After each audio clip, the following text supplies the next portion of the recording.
ছোটোবেলায় যখন পরীক্ষা দিতে যেতাম তখন মা চটজলদি এই মাছের রেসিপিটা করে খাওয়াতো। তো সেই ছোট্টবেলার থেকে এই রেসিপিটা কিন্তু আমার বড্ড প্রিয়। আর এই রেসিপিটার সঙ্গে কিন্তু আমার অনেক আবেগ জড়িয়ে আছে। তো নমস্কার, কেমন আছেন সকলে? আশা করি সবাই খুব ভালো আছেন, সুস্থ আছেন। আমাদের এদিকে বৃষ্টিপাত অল্প অল্প শুরু হয়েছে। আপনাদের বৃষ্টিপাতের কি খবর অবশ্যই জানাতে ভুলবেন না। গরম আদৌ কমেছে কি আপনাদের? তো অবশ্যই কমেন্টে জানাবেন যে আপনাদের ওদিকে কেমন গরম। তো আজ আমি বানাবো বাটা মাছের নিরামিষ ঝোল। এটাতে একবারেই পেঁয়াজ রসুন কিচ্ছু দিইনি। আর কীরকমভাবে রান্নাটা করেছি তা আজকে আপনাদেরকে শেয়ার করেছি। তো দেখুন আজকে রেসিপিটি, আশা করি আপনাদের খুব ভালো লাগবে। তো সেই জন্য এখানে মাছগুলো আমি ভালো করে নুন হলুদ মাখিয়ে নিয়েছিলাম। তারপর এই যে তেলে ভেজে নিচ্ছি। তো মাছগুলো আমি ভেজে নিতে থাকি। আর আপনাদেরকে সেই কথাটা একবার মনে করিয়ে দিই যে ভিডিওটি ভালো লেগে থাকলে লাইক কমেন্ট এবং শেয়ার করতে ভুলবেন না। আর চ্যানেলে যদি নতুন হয়ে থাকেন অবশ্যই চ্যানেলটি সাবস্ক্রাইব করে পাশের বেল বাটনটি প্রেস করে দেবেন, যাতে পরের ভিডিওর নোটিফিকেশান আপনাদের কাছে সহজেই পৌঁছে যায়।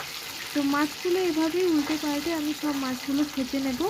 আর তারপরে চলে যাব মূল রান্নাতে। তো এই রান্নাটিতে একেবারেই উপকরণ খুব কম লাগে। আর পেঁয়াজ রসুন যেহেতু দিইনি, সেই জন্য গ্রীষ্মকালের পক্ষে একদম পারফেক্ট এই ঝোলটা। আর শরীরের জন্য তো অবশ্যই হেলদি, তা আর নতুন করে তো বলতে হবে না। তো মাছগুলো আমার ভাজা হয়ে গেছে। তারপর ওই তেলেই আমি একটু পাঁচফোড়ন দিয়ে দিয়েছি। এবার টমেটো কুচিটা ওই তেলের মধ্যে দিয়ে দিলাম। তো এই যে টমেটোটা আমি এইভাবে ভেজে নিচ্ছি। তো টমেটোটা একটু ভাজা হতে থাক আর আপনাদের সাথে একটু গল্প করি। তো বেশ কিছুদিন যখন দেখবেন পরপর খুব রিচ রান্না খাওয়া হয়ে যায়, তখন না আর একদম এইরকম রিচ রান্না বা রিচ ঝোল ঝাল খেতে ইচ্ছে করে না। তখন মনে হয় কি এরকম একটু হালকা পাতলা ঝোল হলে ভাতটা বেশ ভালো খাওয়া যায়। তো সেই রকমই একটি রেসিপি আজকে আমি আপনাদের জন্য এনেছি। তো এই যে টমেটোটা ভাজতে ভাজতে আমি দুটো লঙ্কাও দিয়ে দিলাম। আর লঙ্কাটা দিয়েই ঢাকা দিয়ে দিয়েছি, জানেন, কারণ লঙ্কাটা তো গোটা ছিল, ওটা ফাটবে তেলের মধ্যে দিলে। আর এবারে আমি একটা বাটা মশলার পেস্ট এই তেলের মধ্যে দিয়ে দিলাম। এর মধ্যে দিয়েছি জিরে, আদা আর কাঁচা লঙ্কা, ব্যাস। আর এর মধ্যে দেব পরিমাণ মতন হলুদ গুঁড়ো। তো এই দিয়ে ভালোভাবে মশলাটাকে কষিয়ে নিতে হবে। এই যে কষিয়ে নিলাম একটু মশলাটা। আর এবারে আমি এর মধ্যে পরিমাণ মতন লবণ দিয়ে দিলাম। তো এই যে ভালোভাবে মশলাটার সঙ্গে লবণটাকেও মিশিয়ে নিলাম আর ঢাকা দিয়ে দিয়ে এবারে তেল ছাড়া পর্যন্ত অপেক্ষা করব। তো দেখুন মশলাটার থেকে ভালোভাবে তেলটা ছেড়ে গেছে।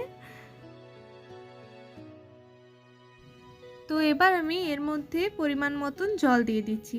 আপনারা যেমন মাছ নেবেন সেরকম জলটা পরিমাণ মতন বুঝিয়ে দেবেন। তো দেখেই বুঝতে পারছেন যে এটা কতটা পাতলা হয়েছে ঝোলটা। আর এটার মধ্যে একদমই মশলাপাতি আমি বেশি দিইনি। তো এই ঝোলটার মধ্যে আমি আজকে শুধু আলু দিয়েই করলাম। আলু দিয়েছি এর মধ্যে, তা তো আপনারা দেখলেন। আপনারা চাইলে কিন্তু এর মধ্যে কিছু সেদ্ধ সবজিও আলুর সাথে সেদ্ধ করে নিতে পারেন, সেটা অ্যাড করতে পারেন। তো এবারে বেশ কিছু ধনেপাতা ওই ঝোলটাতে ছড়িয়ে দিলাম আর ঝোলটাকে এবার ভালোভাবে ফুটিয়ে নেব।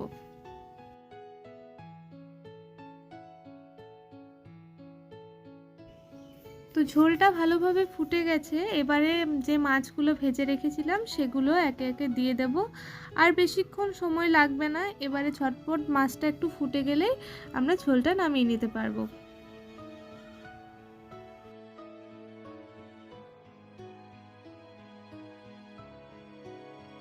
তো ঝোলটা আমার একেবারে রেডি, চলুন এটাকে নামিয়ে ফেলি।